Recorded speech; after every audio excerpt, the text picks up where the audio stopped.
I like knowing that next year will be better for Florida State. I don't think there's any we will not argue about that. I think the three of us agree next year will be better. I think markedly better. I think it's going to be a lot better. There'll be more wins than 2. Actually, and I felt a lot better, honestly, when I went back and I did a little thing for the website this morning off of Warchant.com. Yes, that's the website. Yeah. Off Mark Schlabaugh's way too early top 25. There's 4 FSU opponents are in the top 25. Schlabaugh's still out there. He's still out there. So I think that's all he does is the way too early top 25. And then he disappears for 364 days. It's a good racket if you can get it. Maybe some investigations. I think he does some golf. But anyway, it's Alabama, Clemson, Miami, and Florida are all in there. But you look at the other 8 teams. I think their combined record of the other 8 teams Florida State's playing next season was 35-64 this year. That's not daunting, right? No. The best was a 7-6. But somebody right now is in a different market saying about Florida State. Yeah, 2-10 Florida State. Yeah, I got it. 100%. We got 2-10 Florida State. 100%. And I get that the rosters are all going to change. They can make improvements just like Florida State's making improvements. But again, man, it's it just shows you that if you just get to decent to pretty good, I think you're in the market to win a bunch of those 8 games. Which I do too. Again, man, you'd love to be in the playoff. You'd love to be. I've heard you and Aslan talking about, meaningful games in November. That would be unbelievable. Just be good. Just be decent. Just be watchable. That's all I'm asking for. Yeah, I think it's an interesting scenario. Like if I do the long-term prognosis of Florida State, which who knows? I mean, good Lord, under the current system, you don't even know what conference you're going to be in. You don't know what college football is going to look like. The rules are going to be. You don't know what the rules are going to be. So it's hard to project.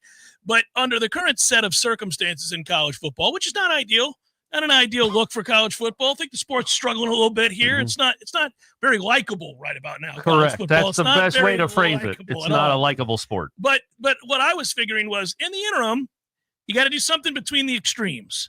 We had the extremes of an undefeated regular season and a conference championship, and then the extremes of the worst possible outcome just about imaginable in Florida State. Unless you're like 70 and you remember the golden year, the yesteryears of the fledgling Florida State. It was the worst season by a Big 3 school in 50 years. Yeah, it was something to be it was unbelievable, guys. Probably the worst season in school history when you think about expectations and resources. Florida's 4-8 seemed unattainable. Yeah. Yes. You would have killed for 4-8. You would have killed for 4-8. Right. 2 more, double the wins this year. Double the wins. Yeah. Alex Atkins might still be here. So somewhere in between, and you got to get to that. You got to raise the floor, and I feel like the hires and some of the changes they've made will raise the floor. I think it's going to be interesting if 3 or 4 years from down the road, they've actually reestablished themselves as a prominent program in the ACC, and they're getting back to playing.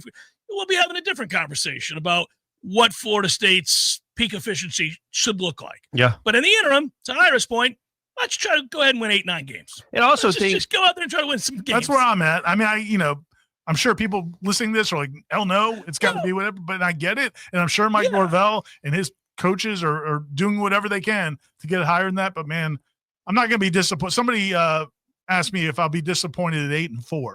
No. But they lose to the 4 good teams, that's quote unquote. Man, I don't know. I'm not going to. After what we just went through, no, of course not. You'll be disappointed that Saturday. Like, come on, man. This is. Will. But as you look back on the season, you'll be like, well, 8-4, man. 8-4 from 2-10. Yeah, but Corey. I mean, look. Yeah, okay. 2-10 was so bad. Taking a winning season and saying, okay, that's a lot better. Given, and really, like to your point, Ira. Getting halfway through this season and feeling like everything else was just a moot point from that point forward. Barely halfway through the season, man. I think about 4 games in. Right, Memphis. Right. Yeah, Memphis, you were done. That was untenable. It's very difficult to, on a daily basis have to conjure up reasons to talk about a program who's as impotent as Florida State's was a year ago.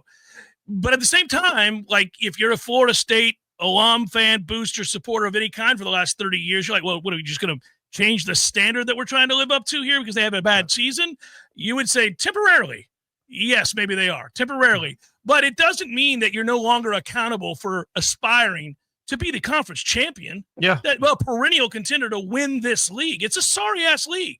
It's you and Clemson. Yeah. Get it together. Stop sucking ass. You can't. I mean, so it's a weird marriage because I'm with you on the one hand. We go into next year going, all right, man, let's just try to get 7-8 wins here and get our footing, and then we'll start talking about goals. On the other hand, you're kind of like, man, this counts too, though. I mean, it counts as part of your overall legacy if you're Mike Norvell. It counts as for Florida State fans, are you getting closer to living up to what is the standard that Mike Norvell himself admits should be the standard? Yeah, well, we just lived through this a few years ago. After 2021, to go 10-3 was a huge step up. At the same time, that NC State loss was ridiculous. The way they competed for an 8-minute stretch against Clemson and then kind of the whole game against Wake was gross. That 3-game losing streak happened. But when you look back at the end of the season, you're like, well, yeah, 10 wins was a great step. The next year, a 10-3 season would not have been met with the same excitement. Enthusiasm. Yeah, that would have been a disappointment. Yeah. So I think that's what this one can be. I'm not saying they're going to go 10-3 next year, but if they I'll take it. In a heartbeat. But if they get to 8 or 9, you can't get to great until you get to good. So hopefully next year is good, and they could surprise us. They could go from good to great in a year. Yeah, that happens. No, for sure. 100%. In 2022, if they decide to kick and Fitzgerald makes it, that probably maybe gets them in a 12-team playoff, right? Yeah. Well, here's the thing. The whole there's two different things. I think there's two of my outlooks that are kind of changing right now in terms of watching this sport. One is, as we've talked about, this was not a good playoff field. I mean, yeah, you had 12 teams in there, but a lot of those teams were not. Arizona State was not a great football team. They had a great player and they had some good matchups, but they're not a great football team. You could get to that level. You can get to Indiana's level. You could certainly in 1 year get to that type of a football team. And I think that's going to continue. I think, the parity in college football now, I think the access is going to be wider to a lot of different teams, and that's good for Florida State.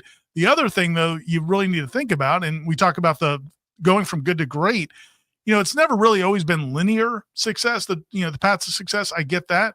But there was a general framework of how you get to really good. Now, man, I don't even know. Like Florida State could go to 8-4 next year. The only reason I think that puts you closer to getting back to great is it gives you a bigger opportunity to get better players in. If you're middling again, it's going to be harder to get good players in. Yeah. If you have success. So, but it's not like where this team is going to be on a journey. This team, a lot of these key players are going to be 1 or 2 year guys that are just getting you back to where you need to be. But it's not like this is traditional building a program. It's a problem that college football has because it's resembling more and more of pro football. I mean, Washington now is a great example of why fans latch on and hope from year to year. They just went through 20 years of not mattering because their owner was a piece of garbage criminal and they didn't invest and they were stupid.